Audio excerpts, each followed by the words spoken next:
আসসালামু আলাইকুম। Technique easy ডিরেকশনের পক্ষ থেকে আপনাদের সবাইকে স্বাগতম জানাচ্ছি। প্রিয় শিক্ষার্থীরা, দ্বিতীয় অধ্যায় বীজগণিতিক রাশি, এই অধ্যায়টির সংক্ষিপ্ত প্রশ্ন নিয়ে আমরা ধারাবাহিকভাবে আলোচনা করছি। তো এই মুহূর্তে আমাদের সামনে যে প্রশ্নটা রয়েছে, এখানে বলা হলো যদি P of x equal two 3x³ plus 2x² minus 7x plus 8 হয়, তাহলে P of 2, P of -2, P of half এর মান নির্ণয় করো। অর্থাৎ পি অফ এক্স দেওয়া আছে, এক্স চলকের একটা বহুপদী দেওয়া আছে। এখন এক্সের জায়গায় একবার বসাতে বলছে 2, পি অফ 2, যেখানে এক্স আছে সেখানে 2 বসায় ক্যালকুলেশন করতে বলতেছে মান কত আসে। একবার বলতেছে পি অফ -2, অর্থাৎ এক্সের জায়গায় -2 বসানোর জন্য বলতেছে। আবার বলতেছে এক্সের জায়গায় হাফ বসাও, এক্সের জায়গায় হাফ বসাও। তো রেজাল্ট কি আসে তারা জানানোর জন্য বলতেছে। চলেন আমরা অঙ্কটা করে ফেলি। দেওয়া আছে P of x equal to, বহুপদীটা লিখে ফেললাম। এবার পি অফ 2, তাহলে এক্সের জায়গায় 2 বসাবো, যেখানেই এক্স দেখবো সেখানেই 2। 3 × 2³ প্লাস 2 × 2² মাইনাস 7 × 2 প্লাস 8, ক্যালকুলেশন করলে রেজাল্ট আসে 26। তার মানে পি অফ 2 ইকুয়াল টু 26। এবার পি অফ -2, এক্সের জায়গায় -2 বসাবো, 3 × -2 whole cube plus 2 × -2 whole square minus 7 × -2 plus 8, calculation করলে রেজাল্ট আসে 6। তাহলে পি অফ -2 হচ্ছে 6। এবার আমরা পি অফ হাফ বসাবো, অর্থাৎ 3 × half whole cube plus 2 × half whole square minus 7 × half plus 8। চলেন ক্যালকুলেশন করলে কত আসে আমরা এখন দেখি। এই যে সেই অঙ্কটা, তাহলে আমরা এখানে আমাদের পি অফ হাফ, সব জায়গাতে হাফ বসালাম। ক্যালকুলেশন করলে এখানে আমরা দেখতেছি 2কে কিউব করলে হয় 8, তাহলে উপরে 3, কারণ এই যে দেখেন 1কে কিউব করলে 1 হয় আর 2কে কিউব করলে 8 হয়, তাহলে 3 × 1/8, তাহলে 3 দ্বারা গুণ করলে 3/8। এখানে 1/4 কাটাকাটি করলে 1/2, এখানে 7/2 প্লাস 8। তো সবগুলোর নিচের হরগুলোর আমরা এখন লসাগু করব। লসাগু 8 2 2 1, এর লসাগু হচ্ছে 8। তো 8 8-এর মধ্যে একবার যায়, 3 একে 3, 2 8-এর মধ্যে 4 বার যায়, 4 একে 4, 2 8-এর মধ্যে 4 বার যায়, 4 7 28, 1 8-এর মধ্যে 8 বার যায়, 8 8 64, যোগ বিয়োগ করলে রেজাল্ট আসে 43/8। তাহলে পি অফ হাফ কত? 43/8। তো প্রিয় শিক্ষার্থীরা, এই মাত্র যে আমরা অঙ্কটা সমাধান করলাম, একই রকমের আরও দুইটা অঙ্ক আপনাদেরকে প্র্যাকটিস করার জন্য দেওয়া হয়েছে। হ্যাঁ, এই যে দুইটা অঙ্ক এখানে দেওয়া হলো যে জি অফ হাফ বের করো, g of -1/4, f of -1, f of 2। তো আপনাদেরকে নিজেদেরকে প্র্যাকটিস করার জন্য দেওয়া হলো। আশা করি আপনারা অবশ্যই অঙ্কগুলো প্র্যাকটিস করবেন ইনশাআল্লাহ।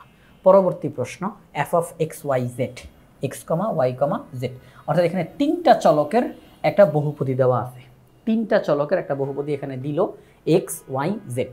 তো এখন আমাদেরকে বলছে এফ অফ -1, 2, 3 নির্ণয় করো। এটার মানে কি?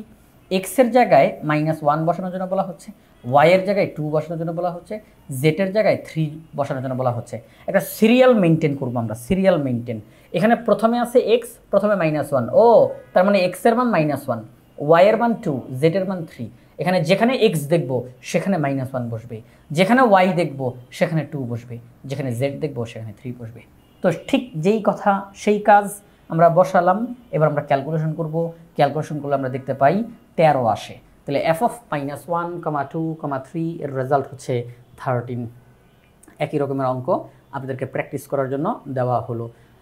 এবার 3 নম্বর প্রশ্ন, এখানের মধ্যে একটা বহুপদীর উৎপাদক দিয়ে দিছে x-2, দেখাও যে a = 4। বহুপদীটার উৎপাদক কোনটা সেটা জানাই দিছে আমাদেরকে, যে এই বহুপদীর উৎপাদক হচ্ছে x-2।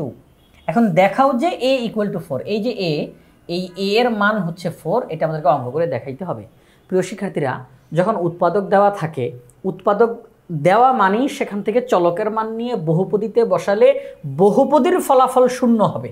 এটা ফিক্সড, এটা বাধ্যতামূলক নিয়ম, হবেই হবে। যখন উৎপাদক দেওয়া থাকে, উৎপাদক দ্বারা একটা বহুপদীকে ভাগ করলে ফলাফল হিসেবে, অর্থাৎ ভাগশেষটা 0 হয়ে যায়, ভাগশেষটা 0 হয়ে যায়। তাহলে এখানে যেহেতু উৎপাদক বলা আছে, এখান থেকে আমরা চলকের মান নিয়ে বহুপদীতে বসাবো, অবশ্যই সেটার মান 0 হবে। ক্যালকুলেশন করতে করতে এক পর্যায়ে এ এর মান আমাদের সামনে চলে আসবে। আচ্ছা, তো যখন উৎপাদক দেওয়া থাকে তখন সেটি ইকুয়াল টু আমরা 0 ধরি, তাহলে চলকের মান আমাদের সামনে চলে আসে খুব সহজে, এক্স এর মান 2। তাহলে এই বহুপদীটিকে যদি আমরা ধরে নেই যে এটি হচ্ছে এফ অফ এক্স, এক্স চলকের একটা বহুপদী, যদি আমরা ধরে নেই যে এক্স চলকের একটা বহুপদী এইটা, তাহলে আমরা করব কি, এক্সের জায়গায় 2 বসাবো, এক্সের জায়গায় 2 বসাবো। তাহলে এফ অফ এক্স যেমন এটা দেওয়া, আমরা এখন এক্স এর জায়গায় 2 বসাবো, এফ অফ 2 নির্ণয় করব এবং অবশ্যই অবশ্যই এফ অফ 2 এর মান শূন্য হবে। অর্থাৎ যেখানে যেখানে এক্স সেখানে সেখানে 2 বসাবো, যেখানেই এক্স সেখানে 2। ক্যালকুলেশন করলে পুরাটার মান শূন্য হবেই হবে, কারণ ওখানে উৎপাদক শব্দটা দেওয়া আছে। তাহলে চলো আমরা এখন অঙ্কটার সমাধান করি। ধরি এক্স চলকের একটা বহুপদী, অর্থাৎ F of x equal two, এটা লিখলাম, এক্স মাইনাস 2 এফ অফ এক্সের একটি উৎপাদক, সুতরাং এফ অফ 2 ইকুয়াল টু 0 হবে। তাহলে আমরা এখন এফ অফ 2 নির্ণয় করব, এফ অফ 2 নির্ণয় করব। এখানের মধ্যে এই যে এই লাইনটা আপনাদের লেখার কোনো দরকার নাই, ঠিক আছে? এই লাইনটার কোনো প্রয়োজনীয়তা নাই। আমরা এফ অফ 2 একদম বরাবর এখান থেকে লিখে ফেলবো, হ্যাঁ, একদম এখান থেকে আমরা লিখে ফেলবো এফ অফ 2। আচ্ছা, তো দেখেন এফ অফ 2, এক্সের জায়গায় 2 বসাবো, তাহলে 2 to the power 4 minus 5 into 2 cube plus 7 into 2 square minus A. Calculation করি, তাহলে 4 মাইনাস এ আসছে। আমরা যখন এই বহুপদীর মধ্যে চলকের মান 2 বসিয়েছি, তখন ক্যালকুলেশন করার ফলে 4 মাইনাস এ এসেছে, কিন্তু কি আসার কথা? 0 আসার কথা। কারণ যেহেতু ওখানে উৎপাদক বলা আছে, উৎপাদক থেকেই আমরা চলকের মান এনেছি, সুতরাং অবশ্যই অবশ্যই এই বহুপদীর ফলাফল 0 হওয়ার কথা। কিন্তু কি হয়েছে? 4 মাইনাস এ, 4 মাইনাস এ। তাহলে আমরা বলবো এই 4 মাইনাস এ ইকুয়াল টু 0, এটা মানেই 0, কারণ অবশ্যই এটা 0 হবে। তাহলে 4 মাইনাস এ ইকুয়াল টু 0। তাহলে সেখান থেকে এই মাইনাস এ যদি ওই সাইডে চলে যায়, তাহলে 4 equal to a, 4 equal to a. তাহলে এ এর মান কত আসলো?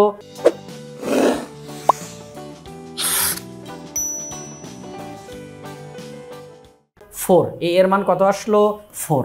আমরা ওই উৎপাদক থেকে চলকের মানটা বহুপদীতে বসিয়েছি, ক্যালকুলেশন করার ফলে আমাদের সামনে রেজাল্ট হিসেবে এসেছে এ এর মান 4 দেখানো হলো। এবার আপনাদেরকে প্র্যাকটিস করার জন্য দিয়ে দিছে, ঠিক আছে? একই রকমের অঙ্ক, আশা করব আপনারা প্র্যাকটিস করবেন। পরবর্তী প্রশ্নে তাকাই। এখানের মধ্যে একদম আগের অঙ্কটার মতোই বহুপদী দিয়ে উৎপাদক দিয়ে দিছে, বলছে বি এর মান নির্ণয় করো। এখানে চলক হচ্ছে এক্স, আর ওই যে বি, এই বি এর মান আমাদের কাছে তারা জানতে চায়। যেহেতু উৎপাদক শব্দটা উচ্চারণ করা হয়েছে, তার মানে এটার মান 0 হবেই হবে। কখন? চলকের মান বসানোর ফলে। তাহলে 3x প্লাস 2 যেহেতু উৎপাদক, আমরা এইটা ইকুয়াল টু 0 বলবো। তাহলে 3x equal to minus 2, x equal two minus 2/3। আমরা চলকের মান পেয়েছি মাইনাস 2/3। যেহেতু এই বহুপদীর উৎপাদক 3x প্লাস 2, তাহলে অবশ্যই অবশ্যই চলকের মান হিসেবে মাইনাস 2/3 যদি বসানো হয়, তাহলে এই সম্পূর্ণটার রেজাল্ট 0 হবে। আচ্ছা, তাহলে চলেন আমরা এখন আগে এটাকে একটা বহুপদী হিসেবে ধরে নেই। আমরা বলবো ধরি এফ অফ এক্স, অর্থাৎ যেহেতু এখানে চলক হিসেবে এক্স আছে, আমরা বললাম এক্স চলকের বহুপদী, ধরি F of x equal two 15x cube plus bx square minus x minus 8। Okay, 3x plus 2 এই এফ অফ এক্সের একটা উৎপাদক, সুতরাং F of minus 2/3 equal to 0 হবে। আমি যখন এক্সের জায়গায় মাইনাস 2/3 বসাবো, পুরাটা ক্যালকুলেশন করলে অবশ্যই অবশ্যই 0 হবে। ওইটাই আমরা ওখানে বললাম। তাহলে চলেন ক্যালকুলেশনটা করেই ফেলি। প্রশ্নানুযায়ী f of minus 2/3 equal to 0 হবে। তাহলে এফ অফ মাইনাস 2/3 মানে কি? 15 into minus 2/3 whole cube plus B into minus 2/3 whole square minus minus 2/3 minus 8 equal to 0। এবার শুধু ক্যালকুলেশন করার পালা। যেহেতু পাওয়ার বিজোড়, তাহলে মাইনাসটা রয়ে যাবে। 2 কিউব মানে 8, 3 কিউব মানে 27। পাওয়ার যেহেতু জোড়, মাইনাসটা উঠে যাবে। 2 স্কোয়ার 4, 3 স্কোয়ার 9, বি এর সাথে গুণ করলে 4b, মাইনাসে মাইনাসে প্লাস 2/3 মাইনাস 8। এই 15 দেখেন কাটাকাটি করা যায়, আমরা 3 দিয়ে কাটতে পারি। 3 × 5 = 15, 3 × 9 = 27। তাহলে মাইনাস 5 × 8 = 40, নিচে হবে 9। তাহলে এটাকে আমরা কী লিখতে পারি? মাইনাস 40/9, আর বাকি অংশটা রেখে দিব। এরপর আমরা ক্যালকুলেশন করে সামনের দিকে আগাই। ঠিক আছে, তাহলে প্রিয় শিক্ষার্থীরা আমরা লিখলাম minus 40/9 plus 4b/9 plus 2/3 minus 8 equal to 0। তো 9, 3 এবং 1 এগুলো লসাগু হচ্ছে 9।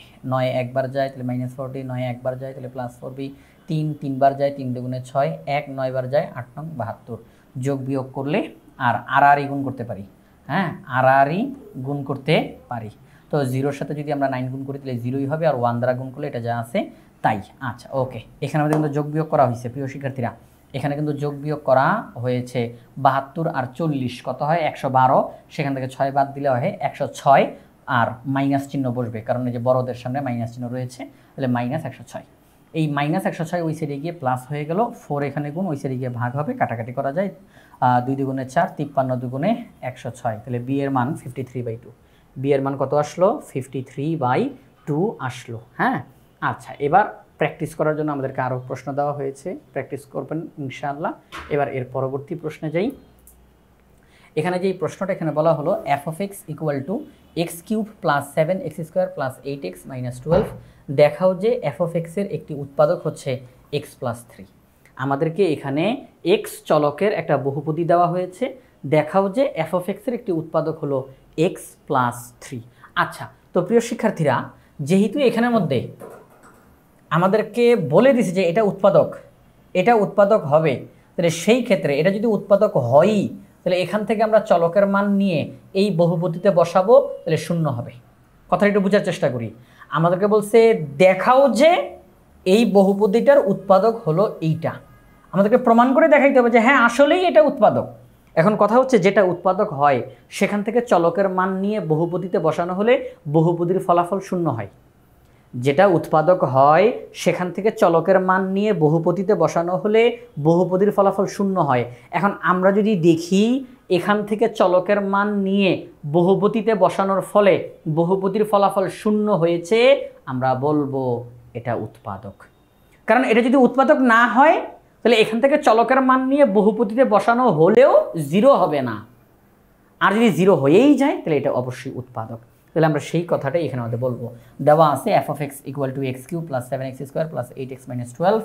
এখন x + 3 যদি এইটার উৎপাদক হয় তাহলে অবশ্যই f(-3) = 0 হবে। এখন হয় কিনা আমরা এখন সেই জিনিসটা দেখব।